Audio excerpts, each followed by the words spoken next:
to Hardwick. It should do, because it's Smithson who designed it. And there's Doddington, that's another Smithson building. And that's what it looked like. It was supposed to, according to the people of the time, the finest house in the north of England and possibly the whole of Europe, which is quite a statement to make. Here you've got a nice colourful one. There the grounds, there's a fountain over there. There's another view for it. So you got an idea that the Worksop Manor was something to behold. Okay, right. Well, Worksop Manor, the ruins and so forth, are still with us. I mean, it's a Grade 1 building, built by Robert Smithson, and for a time in the 16th century house, Mary Queen of Scots was incarcerated for a short time. It was also visited by James VI in 1603 as he travelled down to London. And then the year after, in 1604, it was visited by the future Charles I. Okay. Now,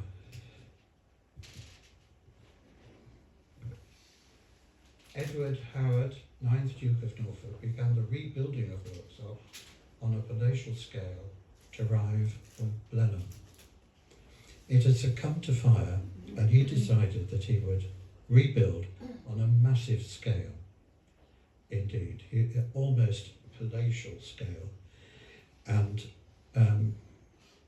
he had plenty of money, and he travelled Europe and bought what he wanted. You know, Zeus altar marble frieze from Asia Minor, for instance. And sent them back to the house for the building. So this aristocrat acquired an international reputation as a connoisseur and amassed one of the finest private art collections in Europe. His passion for collecting meant that his expenditure far outstripped his income. Well, we know all about that.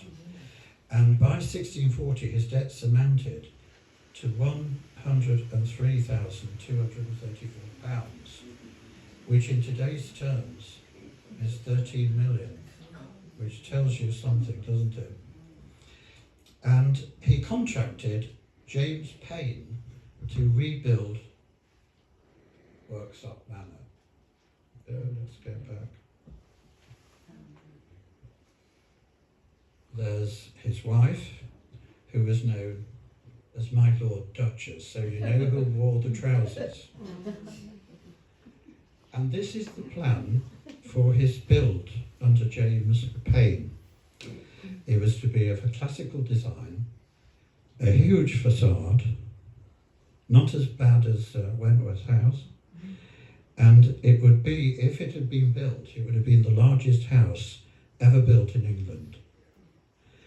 He set 500 men onto the build, and William Hodges painted the proposed view of the north front in 1777, which shows what the completed build would have looked like. The house was to be square of 300 feet with a gargantuan Egyptian hall 100 feet long, in the central courtyard a tribune and an enormous staircase. Christopher Hussey believed that had Worksop been completed to Payn's plans, it would have been his masterpiece. However, in 1767, work came to a halt after 500 rooms had been completed. Now, Buckingham Palace only has 700. So we're talking big, aren't we? And there were reasons why it came to a halt. He was an old man. His heir the heir apparent had died, so he gave up and he sold the Worksop Manor, the lands, and so forth, to the Duke of Newcastle for 375,000, which in today's terms, are you ready for it? 260 million. And the Duke of Newcastle stripped it, as it stripped what was there, and so forth. So at the end, what was left of Payne's building was the eastern range, the stable and service wing. And these were coalesced into a new house which still stands. This Ashlar House is a quadrangle of 23 bays wide by 14 bays deep and hipped slate roofs. And in 1890 the site became, as it is today, Worksop Manor Stud. And you cannot, the public are not allowed at all, but the view is spectacular. I mean, pardon? Yeah. Yeah. There it is, look, in sketch. Absolutely marvellous. That is a famous one. I mean, had it been survived and all the rest of it, it would have been a marvellous heritage site, wouldn't it? Mind you, what survives isn't bad. Can you see the outline just left and some of the statues? Now attached to it was a lodge, and here it is. In actual fact, was up for sale not that long ago, and it too is spectacular. Now this is the survivor. The lodge is the survivor of the 16th century house, and that's the back of it. Okay. And that's what it looked like before it was restored. So it's something, isn't it? And what I thought would interest you is some pictures of the inside. I'm not selling this, by the way, or on commission. Okay. So that gives you an idea of Worksop Manor. You probably were aware of it. You may not have been aware of it, but it is a good thing to know what it is. Now I'm going to move a little bit more local and to Somerby Park. Now Somerby Park today is an industrial site, okay? But I know it as something a little different. Somerby is just off the A631. There's no signage to the fact it exists. It is in ruins, and it's the responsibility of a farmer of the Thunnock and Somerby estate. And I think you've got a good outline. Can you see? And it consisted of the house, stable blocks, a walled garden, a very large walled garden, a game larder, and there were wells and so forth. And not far from the hall, there is a field, a large rectangular field as well. Now this field is very interesting because in December 57, it was excavated because the farmer wanted to plough it up, and the authorities said, no, let's have a dig. So, and it was a bad winter in December 57, not that I knew anything about it, and they discovered that the Roman site years ago, but they also discovered that there was a deserted medieval village there as well, and it had its own chapel. And this is part of the parish, civil parish, ecclesiastical parish of the village of Corringham, which is made up of some hamlets that also have quite a history and so forth. Now, for those of you who are interested, I'm going to give a plug. In February next year, I shall hopefully lead a snowdrop walk into the ruins. Okay? There's a reason for it. There'll be, hopefully, a carpet of snowdrops and aconites, and it really is lovely. And we will give you afternoon tea afterwards in a barn, and so forth. So that will be quite right. We always have this every 2 years, and the proceeds go to Corringham Church, of which I'm church warden. So, but we don't want to clash with the one at Nath, because that would not be, that wouldn't be good. So the house was set in 80 acres of land. That was their private domain, if you like. And there were even several dwellings that no longer exist, a bit further along here,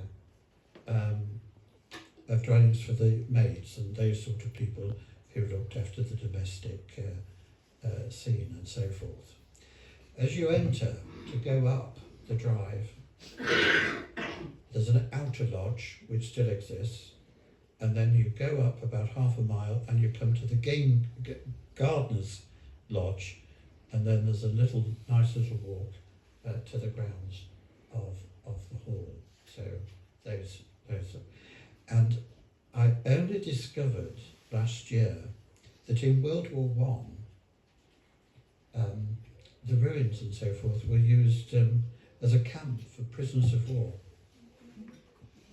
Mainly because, I'll tell you how I found out, that some of the soldiers who were supposed to be responsible for these prisoners actually looted the gardener's cottage, and that's how I discovered that. And I didn't really know that till then. It's surprising what you find. But there was a fine house that stood there, and it was the nerve centre really of the estate, the Somerby estate, which in 1945 amalgamated with Thunnock, and I'll come to that in a short while. But it really started life as a farmhouse, as many country houses did.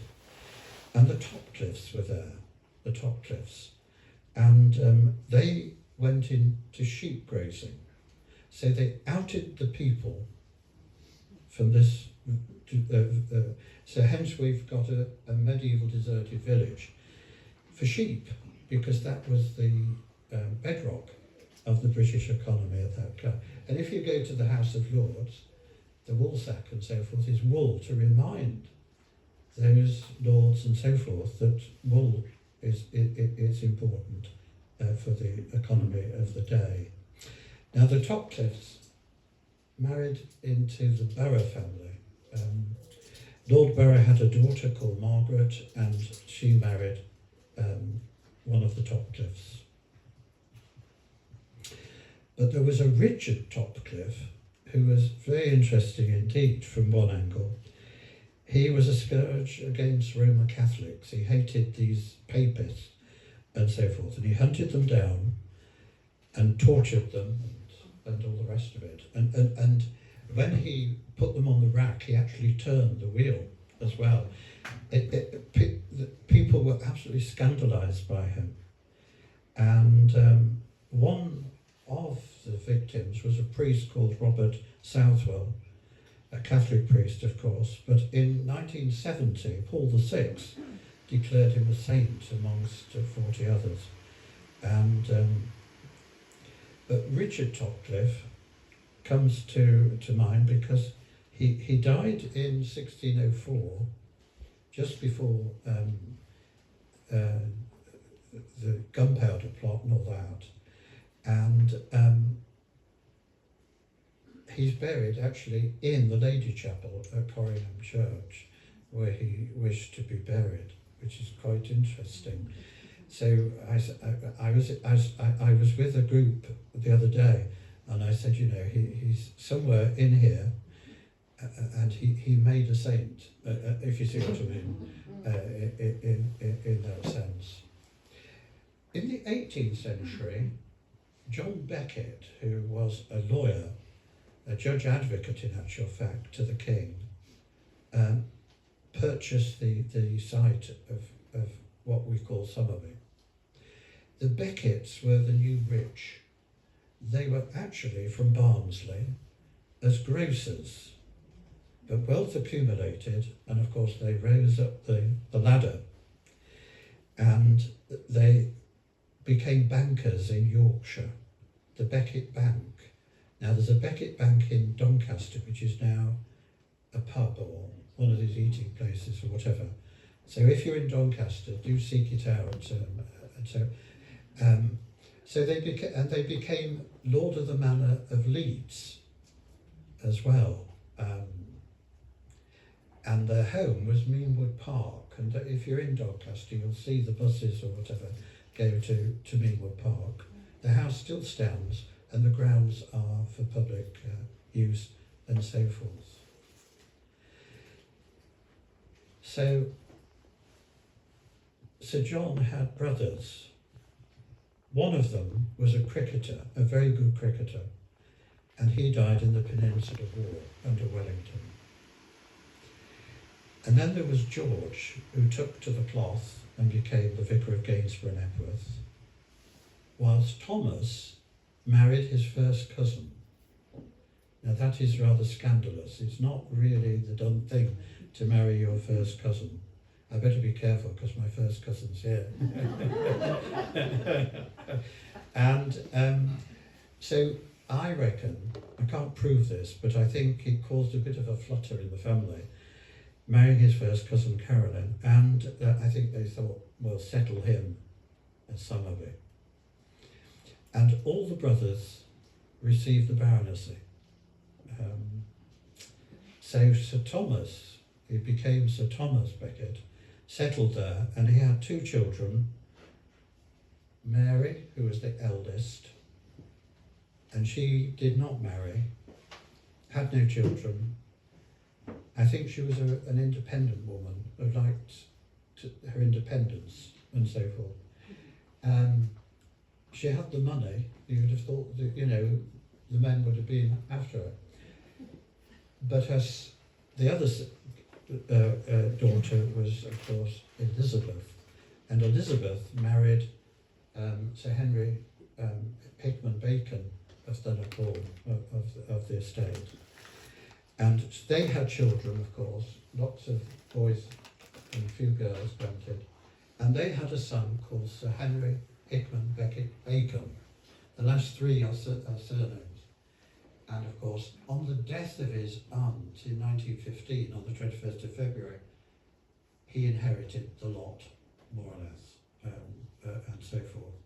Now, to go back to Sir Thomas, he was an improver, and at this time, Corringham Parish was just strip farming, still strip farming, but he got an Act of Parliament whereby he introduced enclosure, which meant that the dikes and fields that you see today are the result of Sir Thomas's work, and it brought, in a way, prosperity.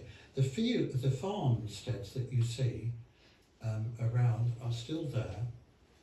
One of the tragedies, in some ways, is a lot of the farm units that were built in the 19th century are being demolished or taken away. It's nice to see, to retain some, to show how farming was exercised in the 19th century.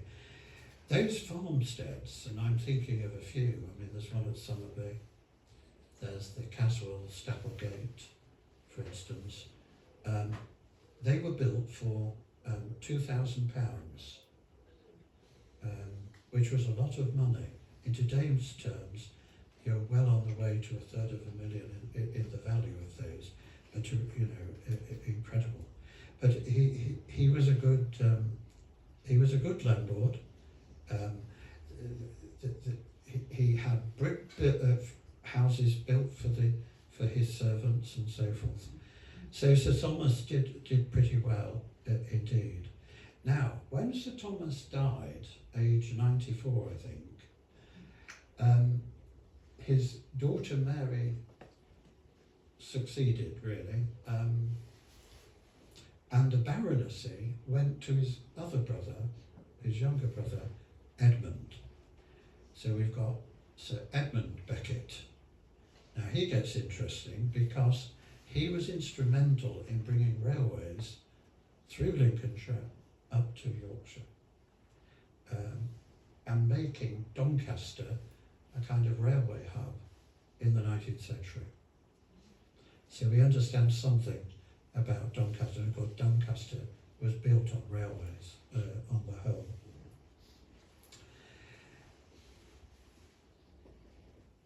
Now, Sir Edmund had a son called Edmund to make things more difficult. Now, Edmund is pretty important for us because Edmund was a lawyer, but he like me, was interested in clocks. Not that I'm authority on clocks at all. I do like long case clocks. I have 9. But he was into horology, and he designed the clock mechanism that is in Big Ben. If you go in there, you'll see his name subscribed. He eventually became Lord Grimthorpe. That was his title. So we've got this family from Barnsley who were grocers, who had the wherewithal to make good of themselves, and now they've entered within less than 100 years into the peerage. And the present Lord Grimthorpe is is a racing manager, and has been for the late Queen, and so forth. So that's not too bad, really. If you go to Leeds, you'll probably also see that there is a University of Leeds, and it's known as the Leeds Becket University. So they've embraced the Becket name altogether, which is good in many ways. Now, Mary Becket, as with the Beckets, they were religious, they were Christians, and they supported their local church, Corringham Church, and so forth. And Mary Becket decided that she would, with her sister, Elizabeth, they would spend a fortune on Corringham Church. So with the money, they were able to engage G.F. Bodley and Thomas Garner 140 years ago, 1882 to 84, to beautify that church at a cost of, in today's terms, of something like $250,000 to $500,000. Because in the end, she wanted, Mary and Elizabeth wanted Kemp to do the windows. Now we're talking money, and we're talking how can I put it, high standards, and so forth. And this was in the late 19th century and so forth. So that was good. Right, let's show you some pictures. There's somebody. There's the, is it there?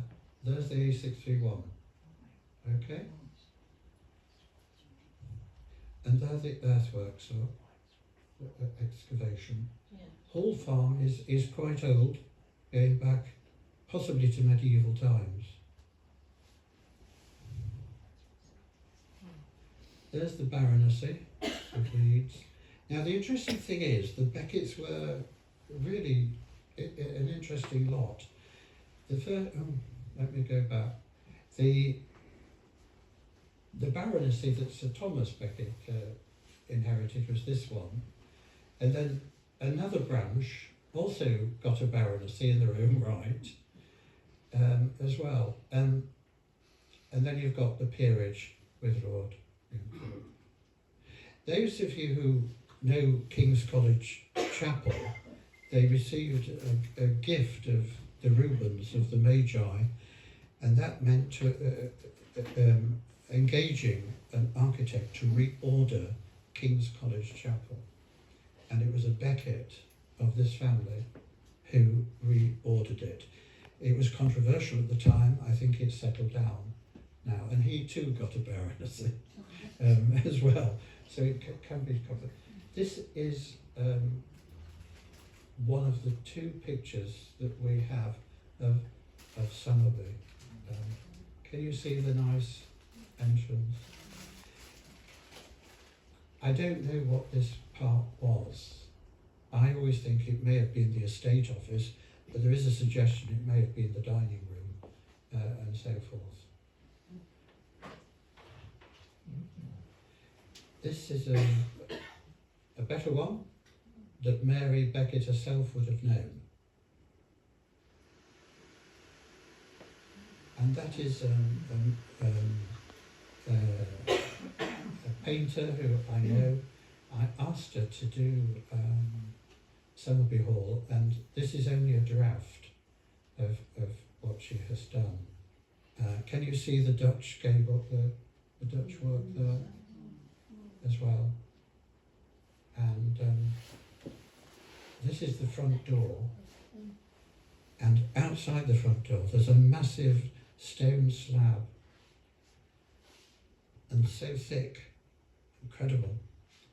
And the stable block had a lot of granite for the horses and so forth. Very, you know. The Beckett Arms at Corringham, and that is part of the stable block, the ruins. It had a cellar, a big cellar, which has been filled in, and this is from a mould that was done by somebody who was excavating, and they gave it to my mother, and I have that now.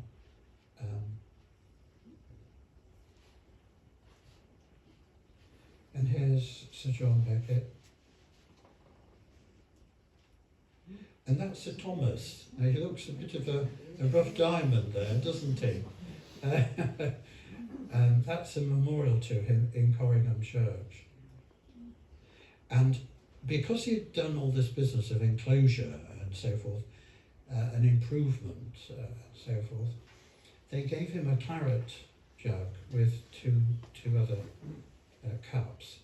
And he wrote to the vicar after the presentation, "I beg to offer my grateful thanks for an elegant silver claret jug and 2 silver cups. As a man, a Christian and a landlord, I trust that I shall ever feel sympathy with my fellow creatures. As a Christian, ever remember whose servant I am, and as a landlord, ever feel pleasure in seeing my tenants prosperous and contented." And I think that sums up the man he was, indeed. They thought a great deal of him. And there's Middle Street, as they call it. The church is at the top, look.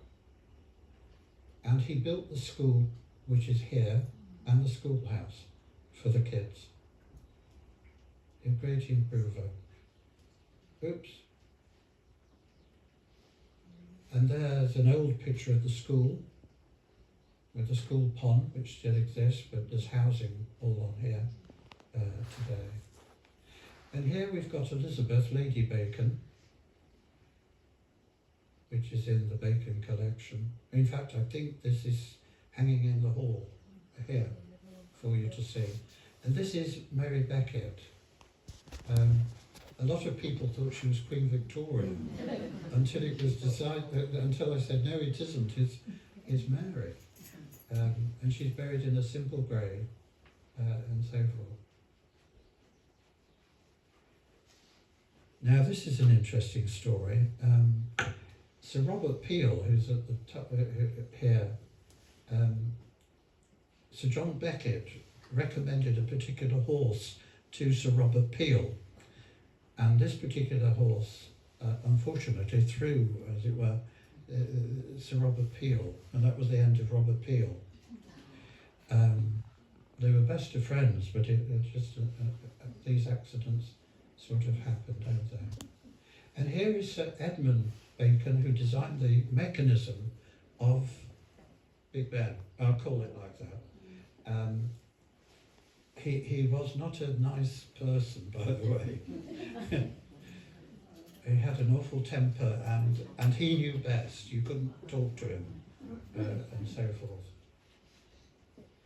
And here is the mechanism, and along there it says, you know, made by Sir Edmund, Lord Grimthorpe, or whatever, as the mechanism. And there's your Leeds Beckett University, which embraces the Beckett name. And here's Sir Martin Beckett, who I said something, didn't I, of King's College Chapel. And there is that glorious building. And there's the Rubens. The whole thing had to be reordered. There's even heating, underfloor heating in there, by the way. And so forth. They've just put solar panels on the roof to keep, you know. And of course, our president is Sir Nicholas Bacon, who has Beckett blood in him as well. And so that brings us up there. Right, now I'm going to go to North Willingham Hall, or Willingham Hall, which no longer exists. But this is what it looked like. Let me go back a bit. Beautiful front as a neoclassical and so forth. And there was a Willingham Hall, and then the family who came here in the 18th century decided to build it really closer to the road, which is quite unusual indeed. Keep a note of these. Keep a note of them. There's a nice little fancy piece, is there?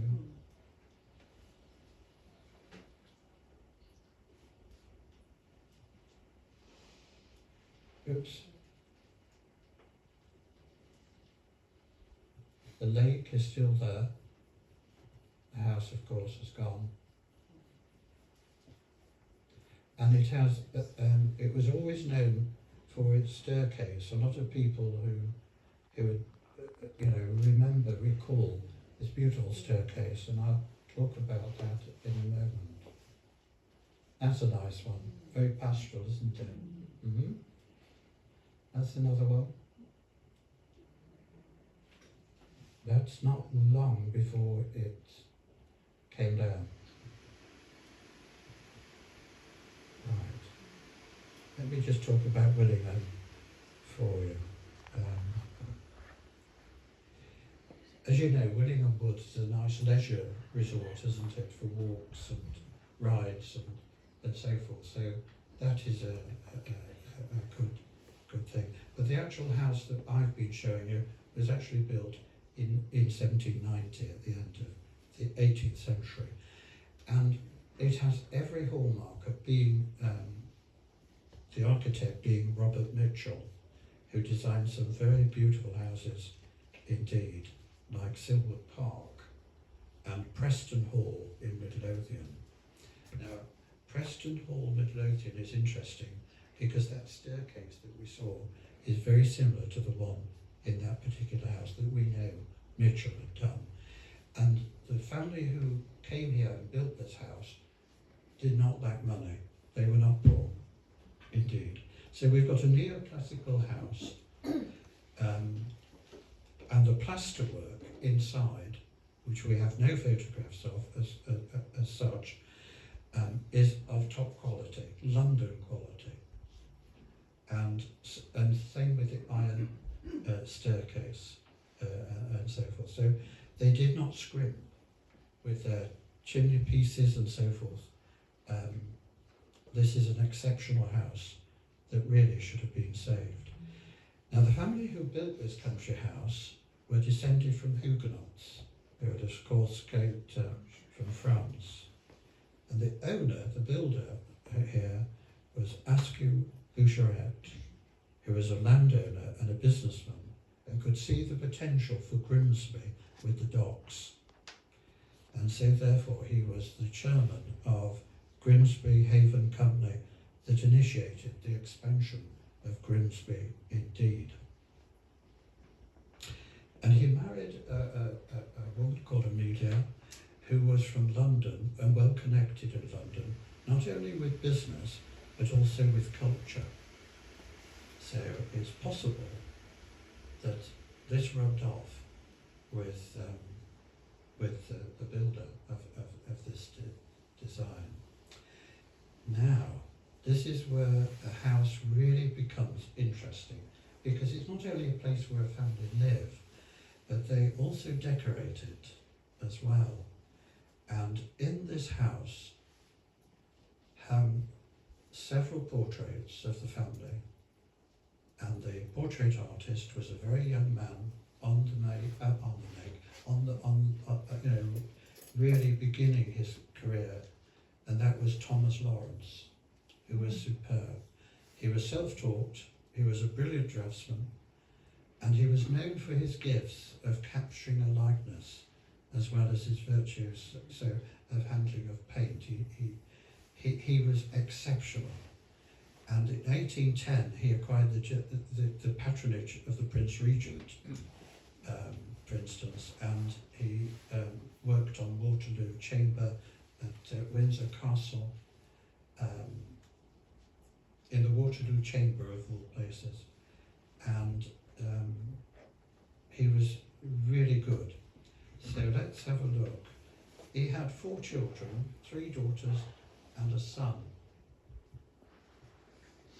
And there's Sir Thomas. That is a self-portrait, as you can see. And that was his first commission. George III's wife, Charlotte, she never liked it, by the way. But everybody thinks it's absolutely wonderful and captured her, the Queen, at that particular time. There is the George IV in all his regalia. And he also did the Pope at that particular time, Pius, whatever, as well. The way he captured, he looks like a little old man, doesn't he? He just captured him. And this is the chap who built his house here at Willingham Hall. Now, I've tried to get a colour one of this, because this is by Thomas Lawrence, but cannot, so I have to live with the black and white up to now. This is his son, who also had the name. It gets really complicated when people carry on the same name. I can understand it, but that is the son and heir. And that is the wife, the mother, Amelia. And he did those faces. This is where his reputation, and these are the 3 girls to the, I think that's really superb. And then he did this one. It's Amelia with her half-sister, and then 2 of the children. One of them is a boy and the other one is Amelia, because the daughter was also called Amelia. It gets really complicated. That's a nice one. That captures you, doesn't it, straight away. Here's the heir, Askew, Beauchamp, and 3 daughters. It's really lovely, isn't it? How on earth he got them to do that, I've no idea. So the house hung in these beautiful portraits by Lawrence, and they've not kept in the family whatsoever. Let me go back to one of them. I think that is in the Louvre. So it just shows you, doesn't it? It's a great pity. But they did have 2 children, 2 daughters, Amelia and Louisa, and this is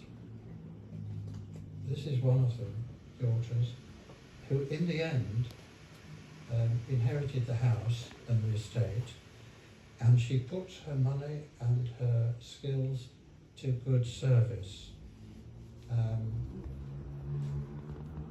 She was for women having the vote, So she was an early suffragette. She didn't chain herself to things and so forth in that sense, but she was very keen to do that. And her other sister, who was also keen on philanthropy, especially at Caister, the workhouse, she encouraged the children, for instance, to be farmed out, like foster children and so forth. And they did a lot of good in their time. And strangely enough, they're buried together in Willingham Churchyard, and here they are.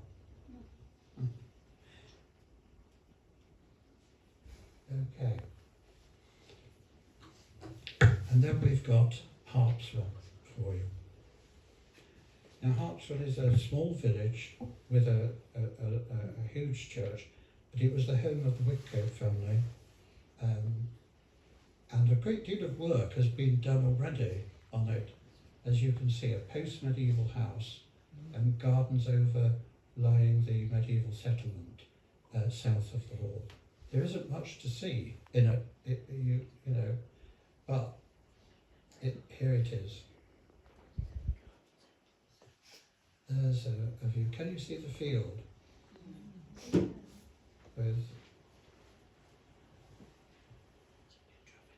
And then you've got the outline, look. That's the field from the church. And that's what the hall looked like. I don't have any other, to be honest with you.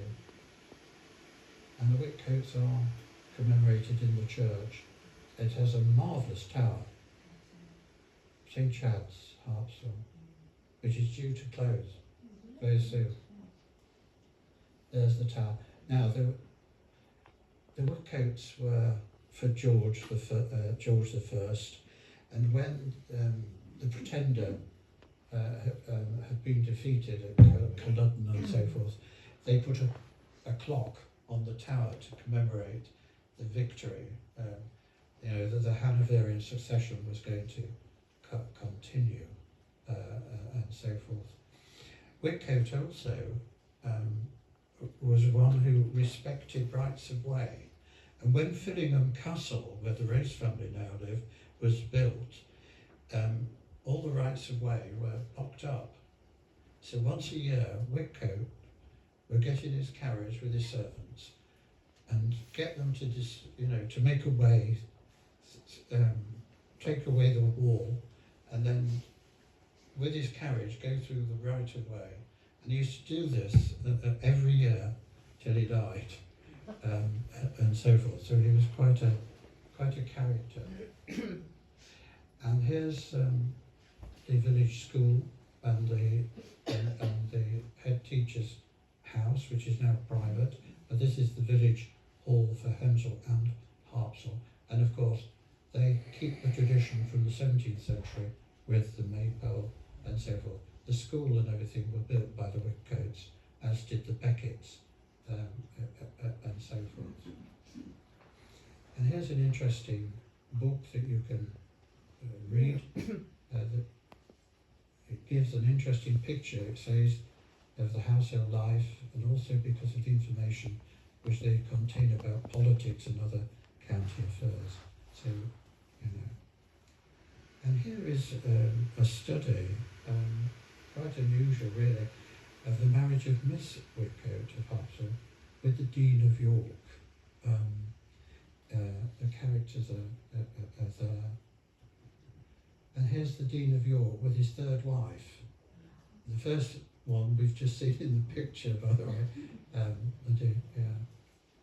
And he made sure that all his wives were commemorated on his death.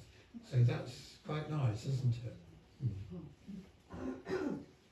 And here it is. That is the story of Sir Cecil then driving his coach and horses through the land, right of way. Now the next one I'm going to talk about is Lee Hall. Here's the as you go to Lincoln on the Low Road, Lee Park.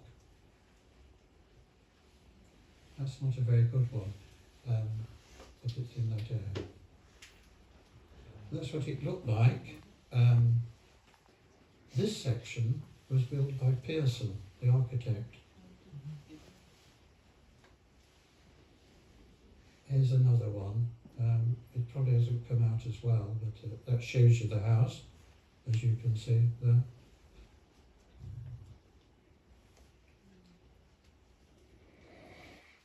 It's a popular one.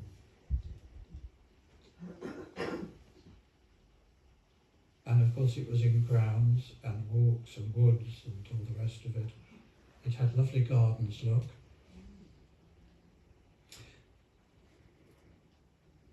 That's the inside, the entrance.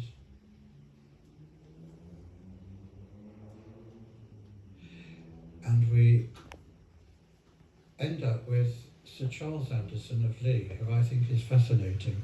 This is a nice picture of him. He was a historian, took a great deal of interest in his church and so forth, and I think the pose is the right one for this man, indeed. He lived a good age, as you can see. And he was well connected. When he was at Oxford, Oxford of course was undergoing the Oxford movement with Cardinal Newman and Pusey and all that, and the Wilberforces and so forth, and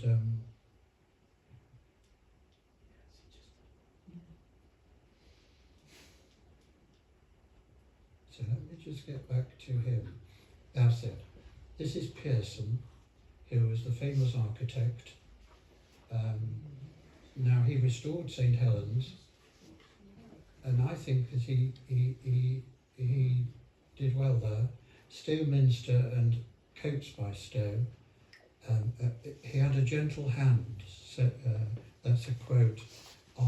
He didn't mess about with it. He wasn't like Wyatt, who butchered Durham, and and of course he built Truro Cathedral. Anderson was well connected, and he brought in Pearson to do work in the area. And it so happened that Stowe Minster was being restored or whatever, and in August 1865,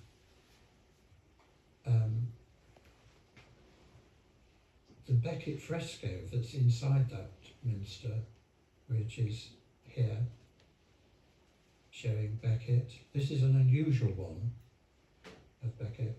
That was found by Mr. W. Cart, the son of Sir Charles's farm bailiff. So that's an interesting connection for you.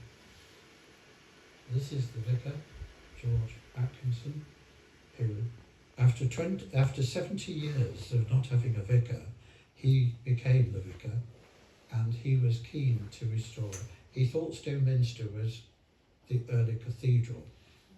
Unfortunately, I think George was wrong, but we know this for various reasons. However, he set about restoring the church. The church wardens wanted him to pull it down and build a small chapel, which would have been very convenient in the 21st century. But George had no end of trouble with his flock and so forth. Anyway, that's another story. There's the entrance. Now, this year, it's 150 years this year for the first edition of Charles Anderson's Pocket Guide to Lincoln. This is the first edition, that picture of it. There were lots of copies done and so forth. A little pocket guide, and Adam Stark also had a pocket guide to Gainsborough. You just put it in your pocket and off you go with it. And that's the introduction by Sir Charles Anderson. He was an authority on stained glass as well, and was responsible for quite a few of the 19th century windows in the cathedral. And when he died, this chapel was kitted out in memory of him. So they must have thought something of him. And this is what was said of him: in his conduct among friends, in public affairs, and in business, and in the common view of all, he was adjudged among the best as a defender and ornament of the Anglican Church. I think that's quite funny. I don't know what you'd make of the Anglican Church today, but that's another story. Now, what is interesting is this. With Lee, we do have the catalogue of the sale in 1913 of Lee Hall. And the catalogue, it was sold in London by Walton and Lee. And it says Thursday, was it? 2 o'clock, precisely, on this particular day. I like the word precisely. And the catalogue runs into 12, 13 pages, A3 sheets. I have a facsimile of it. But what is interesting is reading through and knowing, being informed of all the rooms and the outbuildings and everything. And it was sold in 3 lots. So it tells you a great deal of the house. Quite a few of these country houses, the catalogues don't exist, but with Lee, it does, and it's a real interesting read altogether. Look at that look, Lee Hall in 85 acres in extent. I mean, fancy living in a house with all these, you know, absolutely wonderful. And that's what it is. And wait for it. There. That's what happened. But thankfully, Lee Park is there for the residents of Lee, but also others, to enjoy a good green lawn in a lovely little village.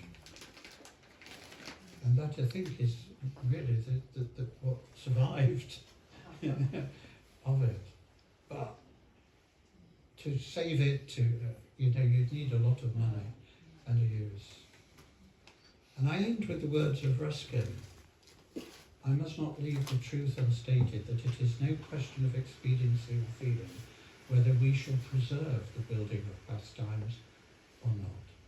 We have no right whatever to touch them.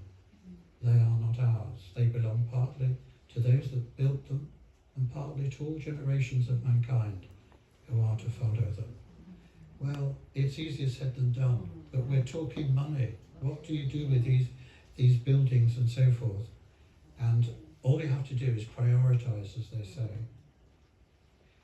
And I finish really with this beautiful watercolour of the north aspect of the Old Hall, which is to be made into a card for sale, not just through the Friends, but also the Old Hall. And I think it's magnificent. I actually own the big watercolour, and from the watercolour we're going to have some cards for sale. And remember too that had not the Friends got together in 1949, what would have become of this? You know, and we must never forget that. And here's the artist, Tony, she's lovely. And she also did another one of a section of the north side. I do have one of the cards, and I'll put it in the raffle, if you know, for you. But I'm hoping that we'll have some for sale on Saturday, but definitely the day after, if they come, we'll put them into the gift shop and so forth, and see what we can raise. Okay, but we'll also have the Christmas card a bit later on. But I just spur you on a little, and I think that is the end.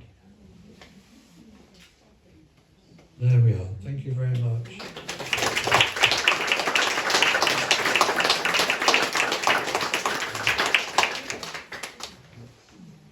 There we are. Raffle time. Yes. This is the most important part of the evening.